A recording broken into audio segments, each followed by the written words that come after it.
Sick of the fatigue and fog? Fed up with the unpredictable flares? Hangry from the super restrictive diets? Hello, and welcome to the Crunchy Allergist Podcast, a podcast empowering those who, like me, appreciate both a naturally minded and scientifically grounded approach to health and healing.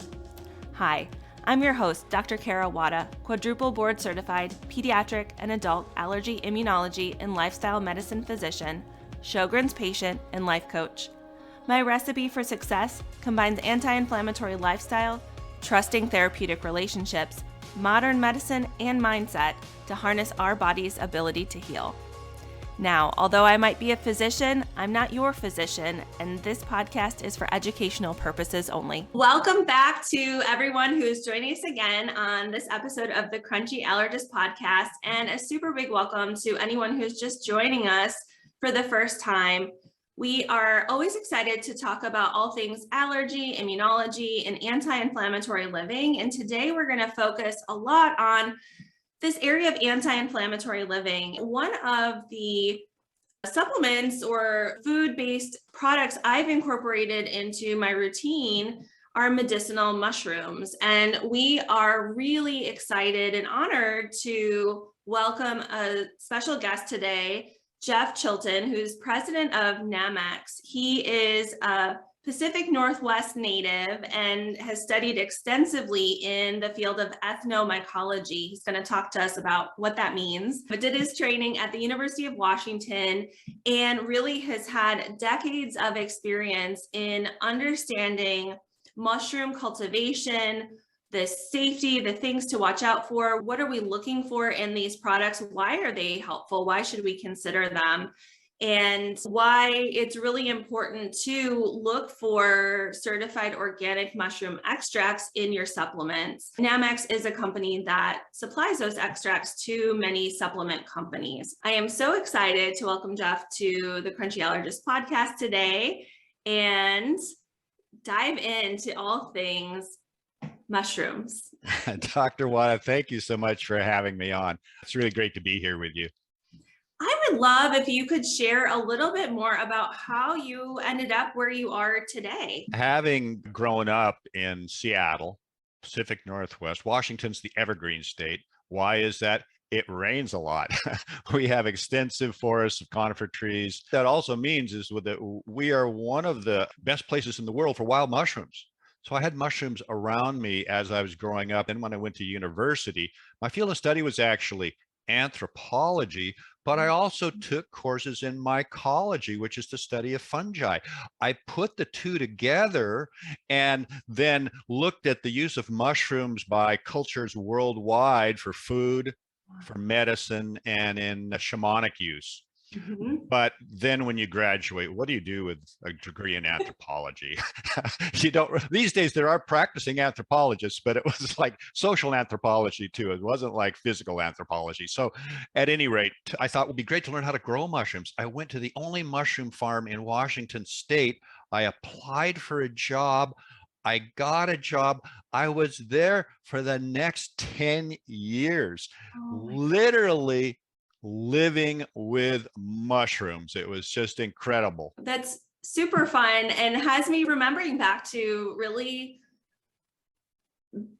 fun memories with my family. My dad loves, so I grew up in the not Chicago part of Illinois, a little more rural area. And so the wild mushrooms that we would always go foraging for were the morels. Morels, of course. Yeah, so that's super fun memories, like hanging out with my dad and even my husband's family. They would go out to Wyoming where his uncle lived, and they would go looking for, I believe it was mayatakes or Boletus. Was it a Boletus? So they're very expensive Japanese mushrooms that only. Oh, the matsutake. Yes, matsutake. Thank you. I knew I was coming up with the wrong mushroom that starts with an M, and so it is interesting to think about how really they are so prevalent in all areas of the globe. Yeah, and let me just tell you a little bit about mushrooms and their food value, because when I went to the mushroom farm in 1973, classical Western nutritionists said, Mushrooms are really tasty. They're an interesting food, but they have no food value. What? The reason they said that, they're low in calories. So no calories, no food value. The fact of the matter is that mushrooms have a reasonable amount of protein, 20 to 40%. They're mostly carbohydrate, but slow acting carbohydrates like mannitol and trehalose, they do not have starch. These carbohydrates also are a lot of fiber, which feed our microbiome. So we've got slow acting carbohydrates, reasonable amount of protein, low in fat. We have phosphorus, potassium in reasonable amounts, and we have B vitamins, B1, 2, and 3. In some cases, as much as for 100 grams of fresh mushrooms, you'll get 25% of your B3. So it's a really super nutritious food. I call it the forgotten food, the missing dietary link. People need to put mushrooms into their diet. It's a fabulous food. I am thinking of a new tagline. The sexy food to talk about our food group have been fermented foods lately, but maybe we need to say fermented and fungi. You know what? It's interesting. Are you familiar with the food tempeh? Yes, yes. Tempeh is a fermented food. It is fungal mycelium that ferments those soybeans. So when you are eating, let me just start by just talking about what is a mushroom. Now, as a mushroom grower, first of all, how do I grow mushrooms? Well, you need seeds. Mushrooms don't have seeds.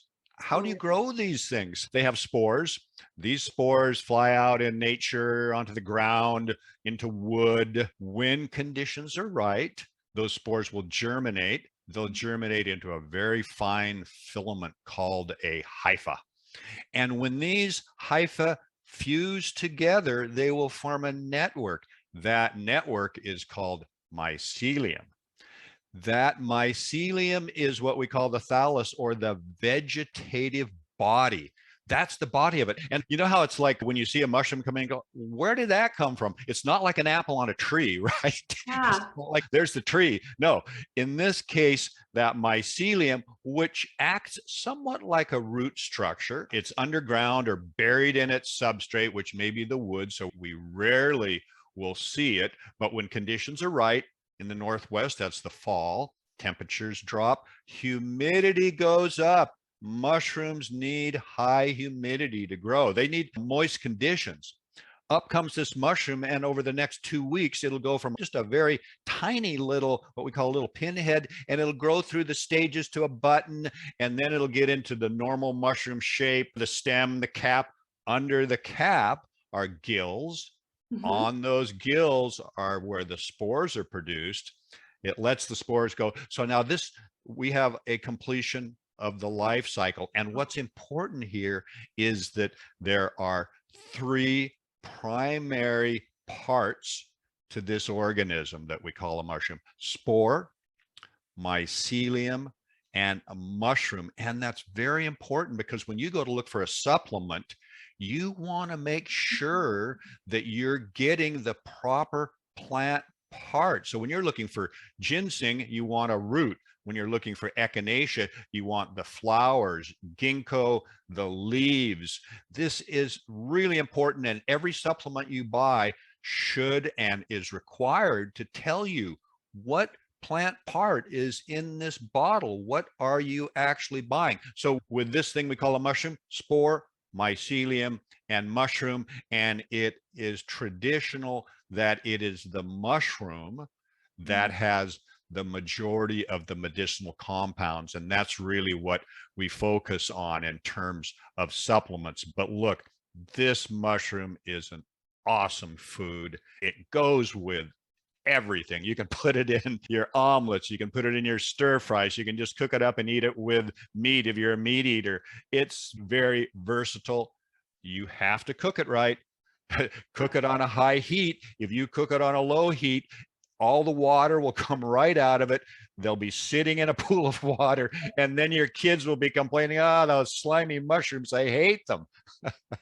So cook it properly. And they really are a fun substitute for meat. You mentioned tempeh, but we have experimented a lot more in the last several years, even especially oyster mushrooms, of being able to create things that it's not quite chicken, it's not quite, but it certainly has the mouthfeel. You can get the taste and the flavor to have that umami or that rich, meaty type flavor. And it's really satisfying. Oh yeah, and today, if you're in the right area in your local natural foods markets anyway, you will have access to maybe 6 different species of mushrooms. Now, sometimes you maybe only have 1 or 2, but in most places now you'll have multiple species. In the 70s, when I started the mushroom farm, there was only one species out there, which is what we grew, which were the agaricus mushroom, or what they call the button mushroom.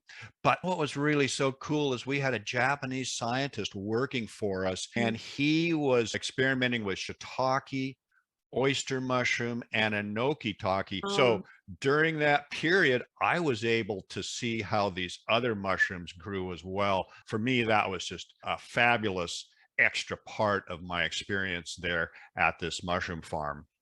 You've had a lot of experience in traveling overseas as well to understand how mushrooms factor into other cultures and their nutrition as well. Oh yeah, and here's what's really interesting is that mushrooms are actually expensive to grow. If you go into the market, and even the button mushrooms at time, you go, oh gee, that's $5 a pound or something, but that is fresh weight. So $5 a pound. But Mm. if you want to use that for a supplement, it's got to be dried out. Supplements are dried powders. So now that's $50 that the grower has to get for that same pound of mushrooms. Issue becomes that you cannot grow mushrooms in the United States and put them into the supplement market. So no Mm. supplements that are grown, if it says grown in the United States, it's not a mushroom. Being involved in commercial mushroom production, I knew that. So in 1989, I went to a International Society for Mushroom Science meeting convention in China. That was my first trip to China. And this is an organization that I was a part of from the very beginning. You're thinking, International Society for Mushroom Science? There's a group for everything, right? Yes, Which is indeed. wonderful. Yeah. And the amazing part of it was that in China, they had maybe a dozen different research stations. They had tens of thousands of mushroom growers. These mushroom growers were growing the mushrooms in a very natural way. They had processors. I went to conferences. So all through the 90s, I traveled through China. I made a lot of contacts there. And that's where we grow and produce our products. In 1997, I went to China with OCIA, which is the premier organic certification company in the US. 1997, I took them to China with me, and we had the first organic certification workshop for mushrooms in China, 1997. All of our products are certified organic by high quality German certifiers. I don't know about you, but I totally believe in certified organic products because I don't care where you are in the world, there's so many chemicals being poured on our food, and we have no idea ultimately, or we have some idea, but ultimately the effects of those down the line. Boy, if I can get away from those chemicals in some way, I'm happy to pay the extra money. Can you explain a little bit about what that entails? Like what it means for your mushrooms to be organic? How would that differ from like a conventionally grown mushroom? And this is really interesting because when I started at the mushroom farm in 1973, we had a program from Penn State University. That's the single university in the United States that has a mushroom research station. Oh, And cool. it told us what chemical to put on the crop at what time. We used pesticides, we used fungicides, we used other chemicals on the wood that our substrates were in and our mushrooms were growing out of. It was a very chemical laden industry. Not so much anymore. But for organic certification, for example, with mushrooms, what are you growing them on? Okay. Where does it come from? Does that have any pesticide or chemical residues? Most of our mushrooms, in fact, the vast majority of them, all of them but one, are grown on sawdust or a wood log. In China, what happens is, like a lot of places, like Europe. You ever been to Europe and you see a forest and you go, oh, wow, that's beautiful. And then you go, those trees are in rows. What's going on? The same in China. They have tree plantations. They can harvest the trees at a certain point, and a certain amount of those will go to producing mushrooms. Reishi mushroom uses an actual small wood log. The rest of our mushrooms are grown on sawdust. We'll basically grow the mycelium out on sawdust. And again, you have to be growing in an area where there's not drift, chemical drift, things like that. Most of the mushroom, when they're grown on sawdust, they're grown inside a bag, an autoclavable bag. When they're sterilized, inoculated, put onto shelves, and then the mushrooms will grow from these bags on shelves in greenhouses and shade houses under very natural conditions of fresh air, light. Do you know that mushrooms actually need light to grow? A lot of people think. I was going to ask, because it has been some time since I completed my undergrad studies in biology. Fungi are in this in between, in their own realm of not quite plant, not quite animal. So I was going to have you remind me what the ingredients were, remind all of us what the ingredients were to make mushroom.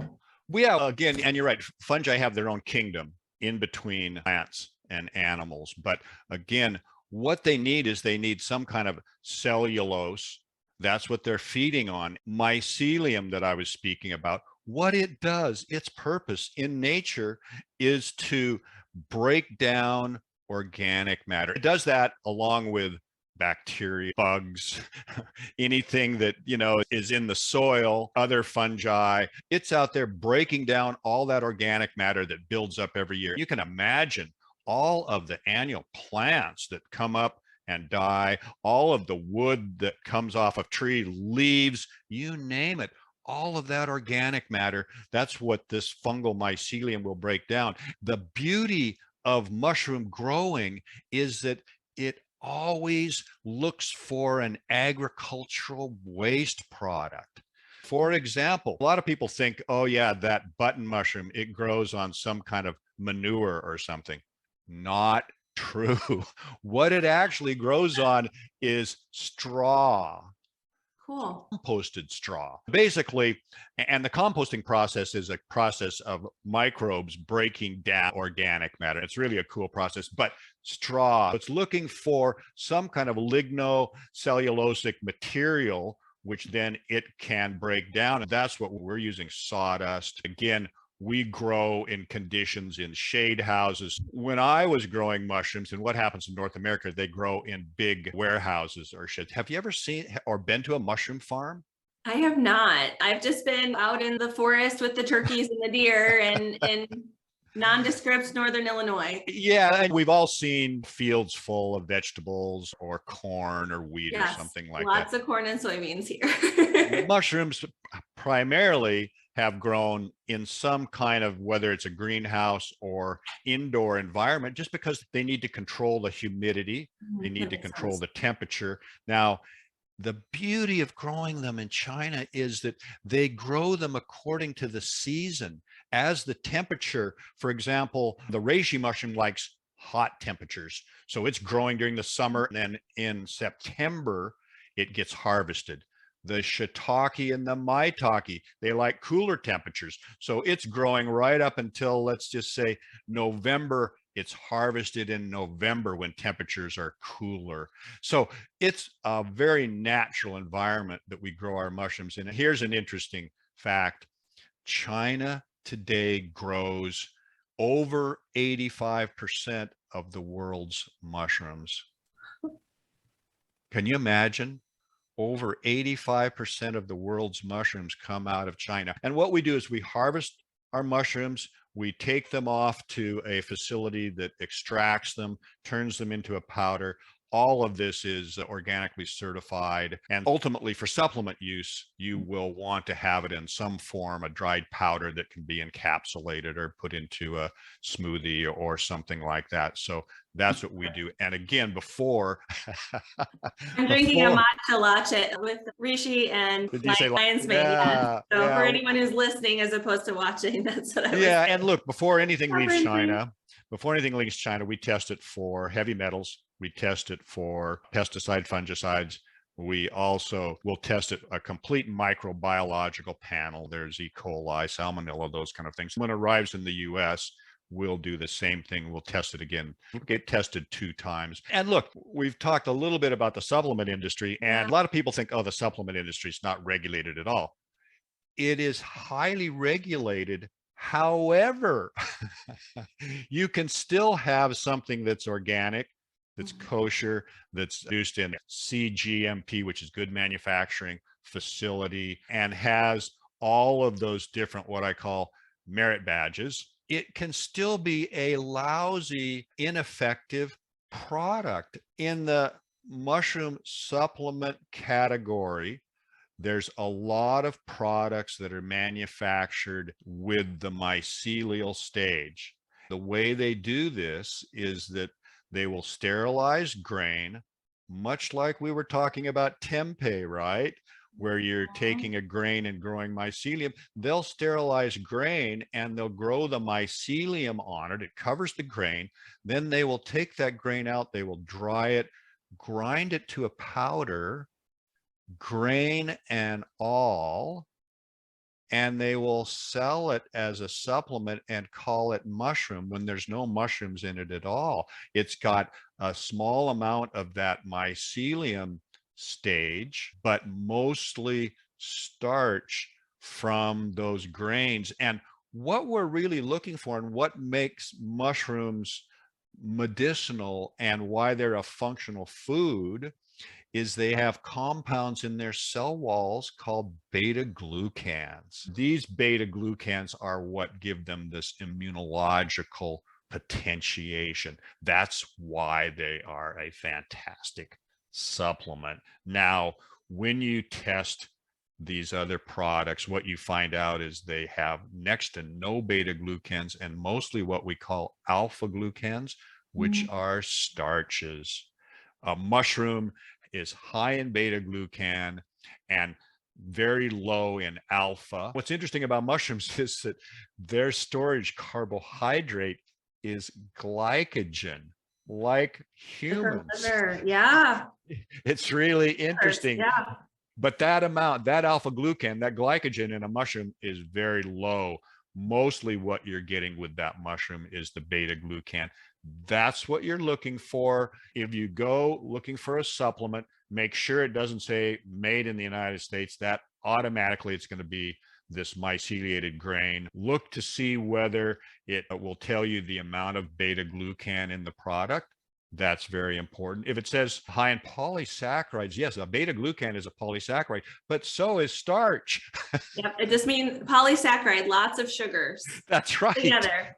That's right. Doesn't say what kind. That's right. Yeah. That's right. So you have to be very careful when you're purchasing that mushroom supplement, because when you look at the bottle, it'll be a picture of a mushroom. And it'll say, oh, lion's mane mushroom or reishi mushroom. And then you turn it over. Some companies might say mycelium. Some companies in the fine print might say myceliated rice or oats or something like this. A lot of companies will not, and they'll just say mushroom. So again, be very careful. Those are the signs to look for. And you really want something that is 100% mushroom. That's what traditional Chinese medicine has been using from the beginning. That's what's got the majority of the functional or medicinal compounds in it. That's what makes these mushrooms medicinal. Can you talk to a little bit more about what do we know about medicinal mushrooms and what benefits they have been shown to have on our health? Sure. What's really interesting is I've got a book from Oh, China. yeah. Yeah. Does Oh, anybody some good read reading. books anymore? Yes. Oh, no. The pandemic has had a lot of its downsides, but one of the bright sides is my kids. I have 2 young kids, 3 now, but 2 that live and sleep in our room. So I got a Kindle.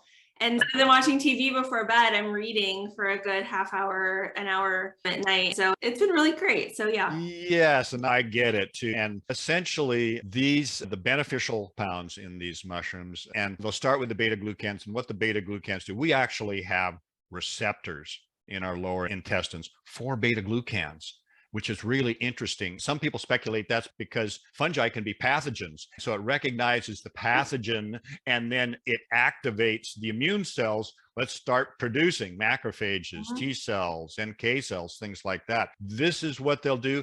You have to remember these are working in the back. Some people think, oh, I'm going to take a aspirin and my headache's going to be gone in a couple hours. That's going to be the same with a supplement. No, it's like a vitamin. You take a vitamin D or C, you don't go the next day, oh, you know what? I just took that vitamin C. My cold is gone now. It's not how it works. Why do we take these? We take them for prevention. That is so important, whether it's a diet or supplementation. And that's where, too, I totally believe in the idea of food as medicine, and not medicine in the sense of a pill or something. No, something that is providing these benefits to your organism. I'm not talking about food in those middle aisles, processed foods, not talking about real food, real vegetables, food that is properly grown with these mushrooms. Every one of them will have these immunological benefits. Some of them will have other benefits like lion's mane. There are some interesting clinical trials that do show lion's mane will enhance cognition. One of the ones that gets mentioned a lot is a clinical trial in Japan, 30 people taking lion's mane 3 grams a day and 30 people in a control group. They took a battery of tests, then they started the program. 120 days later, they tested them again. The people taking the lion's mane did much better on the tests. Now, what was interesting about this was they stopped taking it. They tested them again 30 days later. They dropped down to baseline. So you're kind of like, that's interesting. And they've had a few other trials too. Now, I don't make claims for mushrooms. I really don't, because there is so much data. Trials are hard to come by. So much of the data is either in vitro or in vivo. In vitro work is interesting, but I don't put a lot of stock in vitro testing because it can show all sorts of things that can throw you off. There's a lot of things that stimulate the production of cytokines. Lots of things. Yes. So that kind of testing to me is it's a nice first step, but yes, exactly. And they've got some good animal testing that they've done to show benefits. A lot of animal testing is anti-tumor studies, things like that, and they've shown some really good ones. That's the beauty of the beta glucan research, is there are volumes. There are probably 1,000 plus papers of researchers that have been looking into beta glucan since the 1970s, when they're really starting up research to look at immunological potentiation from natural products. And is there any other way that we can get our immune system to kick in and help us out? So that's been going on for quite a while. The interesting thing about lion's mane is it has compounds that stimulate what's called nerve growth factor. Nerve growth factor is something we produce, and it will help to stimulate neurite outgrowth, as well as help with the basic organization of neurons. As we age, we produce less of it. What they've shown is lion's mane does tend to stimulate the production of this. So that's one of the possible ways that lion's mane is working with cognition. Another interesting mushroom is cordyceps. Cordyceps was used in China, the wildcrafted cordyceps, for neurasthenia, which is just general fatigue and tiredness. You can't get out of that illness. You're getting better, but you just can't get over the final hump. Exactly. Need a little push. That's right. Cordyceps is going to push you over. That's what they used it for primarily. Also, it seems to help with high altitude life. Has some benefits there for oxygenation. Cordyceps now, of course, that's where athletes and that sort of category, that's where cordyceps gets pushed or placed by companies that produce it. Other mushrooms, we talked a little bit about, we haven't talked about reishi.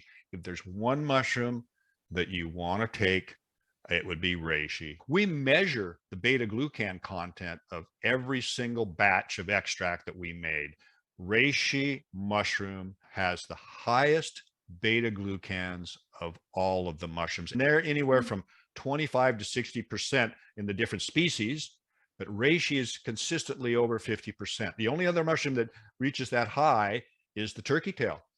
So those two mushrooms, high in beta glucans. Reishi has these other compounds called triterpenoids. And if you've ever had reishi before, like just straight reishi of some sort, man, is it ever bitter. It is. That's what I was going to ask, because we don't see things like reishi in the supermarket. No, reishi, of course, is a very woody mushroom. So when it's consumed, like traditionally, it will be in a tea. Okay. Now, tea is something that's been used in herbal medicine for a long time, in the sense of it's simply, a tea is a water extract. It's just like you think, what's an extract? Have you ever made a soup? A soup is a water extract. So this has been a very standard way traditionally in the West and the East to pull everything out. There's this whole thing about chicken soup, right? Yeah. It's something where it's easy on the system. There's no real heavy digestion that has to go on, but you're getting all those benefits from the compounds that are in there. Now, reishi has the triterpenoids. They have proven to be very good for the liver. So with reishi, you're getting two different major benefits. That's why I normally say, if there's one mushroom that you're interested in, or you think you'd like to try a supplement, try reishi. But again, what I always tell people, before you supplement, put them into your diet. That is so important.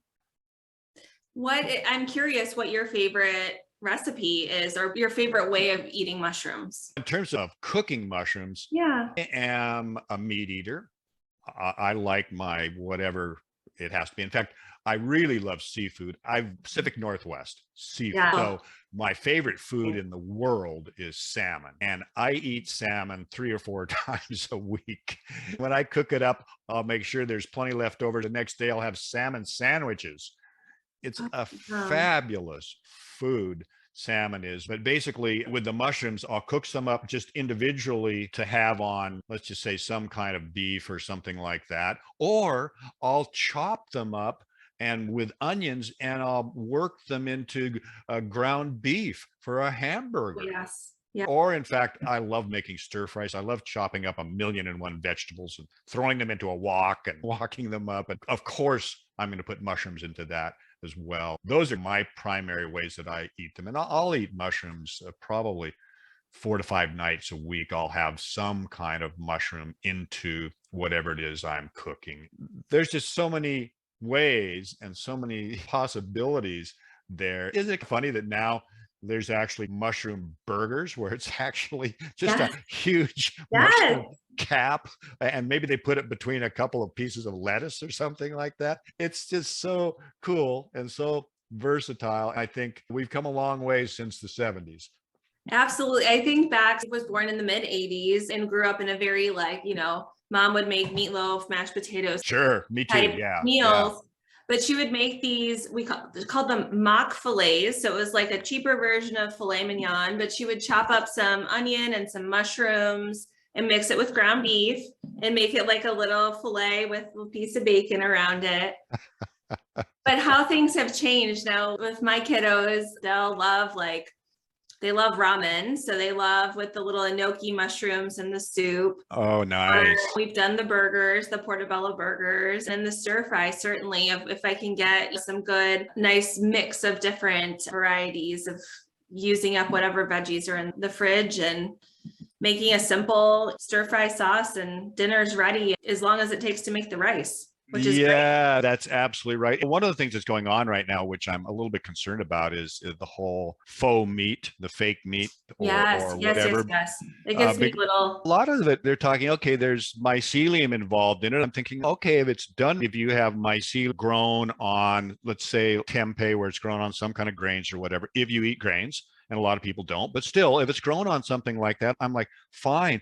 But what they're talking about in general is something that is very highly processed. A lot of it is not fungal based at all, but it is processed. And I'm like, that is the worst thing I can imagine. You can get good, wholesome meat done properly in the right way. You don't have to eat a lot of it. You can keep it in your diet in some way, or if you don't want it in your diet, don't eat it. But don't think that this faux meat is going to be somehow better. It's not. The vast majority of it got the list of ingredients. You're just like, oh, no.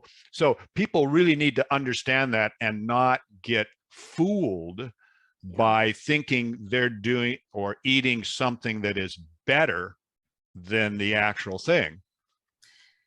Yes. If you're out and having a fun, splurgy meal and that's what you choose, so be it. But also walking in and realizing fully with eyes wide open that may not be the most nutritious option on the menu. Yes, indeed. Again, tempeh, great food. The way it's made is, it doesn't have a lot of ingredients, just soy and this fungal mycelium. A lot of this other stuff that they're making from, I just was looking at something like that today. They're making fake bacon, and they're what's so funny about it is they make it all look like bacon. And if you're a meat eater and you don't, or you're not a meat eater, you're like, no, is that what you want? You want something that looks like bacon? The funny thing is they don't tell you exactly, but somewhere in there they said, okay, we grow this mycelium on sawdust. And I was like, wait a minute, really? Are you? Anyway, you just have to be careful. Let's face it, you have to read labels. You have to know what you're doing. You have to be a very conscious person checking out whatever food it is you eat, because these days there's so many different, whether it be just additives or chemicals or what have you. Yes, that's something that we have talked about, I think, within the crunchy allergist community, and things I've talked about a lot, especially in regards to personal care products. The personal care product industry in the US, especially, a little less so up in Canada where you are, that it's a little better regulated, but it really is a buyer beware. I think just being able to have these conversations, know what to look out for, to have some increased awareness and understanding of how something comes from where it's grown to where you're ingesting it can be really helpful and really eye-opening. Oh, absolutely. It's really important. I like it. It's farm to table in a way. The closer you can get to the farm, the better. That's why I love farmers markets. You're talking to the producer. Most of these producers are not using chemicals on. They can't afford to. They're not making a lot of money. If you go to a farmer's market and somebody there is selling specialty mushrooms like shiitake and oyster mushrooms, I can assure you that this person or his mate or her mate has a secondary job, and the person that's doing this is probably making about $2 or $3 an hour. It's expensive. It's time consuming. Every single mushroom you've ever eaten has been picked by hand. There's no mechanical harvesting. It's picked by hand. It's been touched by a human, putting it into that box. That's amazing to think about. We don't see as much, I think, of that availability, at least from what I've seen in the Midwest, but we were visiting my in-laws in Los Angeles area a couple months ago and went to their local farmers market, which, as you can imagine, Los Angeles area is phenomenal. Although I will say the Columbus area has considerable diversity, I think, compared to what folks would probably maybe initially think, or at least what I initially thought before we moved here. But certainly in Southern California, that's magnified even more. And there were several tables of folks who specialized in mushrooms, and I was daydreaming for a little bit, like, goodness, how fun would it be to be able to come to a market like this and do our shopping every week. And Then we saw that gas at the time was like almost $6 a gallon. We're like, okay, we'll go with that. It was really cool. I just spent the last 5 months down in Tasmania, living in the capital there called Hobart. That's where my girlfriend lives, where I had to come back to Canada to do a few things. But every Sunday, they had a farmer's market right in the downtown. It was basically 15-minute walk. We would go down there they had a baker, they had a butcher, they had everything. Somebody had their potatoes, apples, the apple growers were all there. It was spectacular. It was just wonderful to be there with the people producing the food. Sure, we had another very nice natural market where we could get things that they didn't have at this market, but being able to go there, here's the person producing the apples. They've got 10 different varieties to choose from, and they're the ones that grew them. Yes, just this past weekend. So it's getting close to apple season here, or it is apple season here in the Midwest. Last weekend, we took at least once a year. Hopefully we'll get back more than once. It's about 45-minute-hour drive to our favorite orchard, and able to get peaches, like 2 different varieties. They only had 2 varieties of apples ready, but you see all the rows of the different kinds. It's this really fun adventure to get curious and try things that maybe are new to your taste buds. And I think this is a fun encouragement maybe for folks to take that spirit of things and think about it with mushrooms. Yes, absolutely. Give them a try. Try some of the enoki taki. Have you had enoki? You've had enoki, right? Yes, yes. They're so cute. My kids fight over who can get the tiniest ones. They're like, oh, the baby mushrooms. Charlotte, I want that one. Oh, Josie, no, I want that little baby one. That's my favorite. Yeah, they've got such a great texture. They're really crunchy. And it's so amazing when you get the package of them. There's 1,000 of them in there with this super. Yeah. It almost reminds me of the chia pets. Those maybe who are trying to get a visual, essentially it's all these little tiny mushrooms on stalks growing very long head stems. of hair. Yeah. Yes, exactly. Yeah. Tiny caps, very long, 1,000 of them in a small package. And the hardest thing of all is just separating them when you want. And from a taste standpoint, they don't have a very pungent taste. Not strong, on whatever you are incorporating them with. I think if you're only familiar with maybe a button mushroom up until this point, that would probably be a fun option to give a try. Absolutely would be. Yeah, it's just a mild taste. The texture is really fun and they're beautiful to look at. Yeah. If someone are wanting to learn more about mushrooms, wanting to learn more from you, where should they turn? My company is Nammex, NAMMEX.com.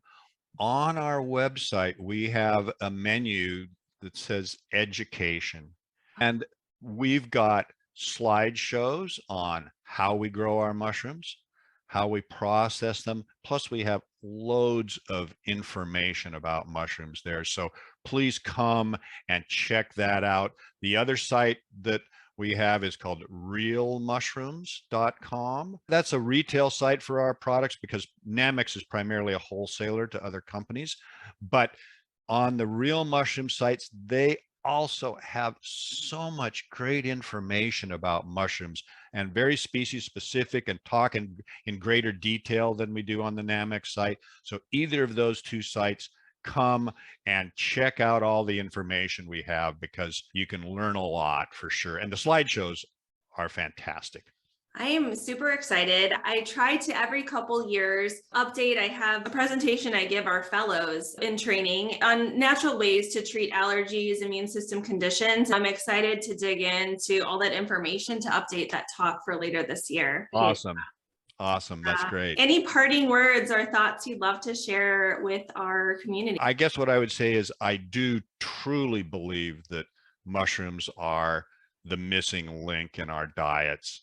And I really encourage people to try mushrooms. When you do, just start out, have a few to start with. Make sure it agrees with you because everybody's got a 5%, or just like morels, right? I mean, there are 5% of people that morels just don't work with their stomach and they have a issue with them. So lots of foods are like that. So just try a little bit. If you like the flavor and if it agrees with you, great, and try another species. Just put them into your diet. There are studies, Dr. Wada, there are studies that they've done where they have surveyed very large populations on diet.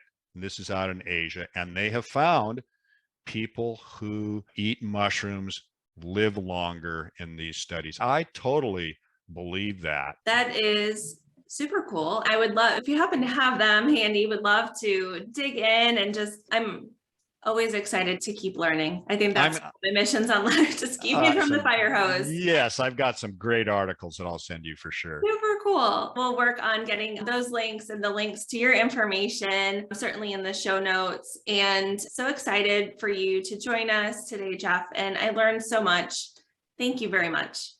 Thank you so much for having me. I really appreciate it. And I really enjoyed talking to you. If you have found this information helpful and empowering, I would strongly encourage you to hop over to www.crunchyallergist.com and subscribe to our weekly newsletter where we dive into all things allergy, autoimmunity, and anti-inflammatory living. Thanks so much for tuning in, and I look forward to talking again next week.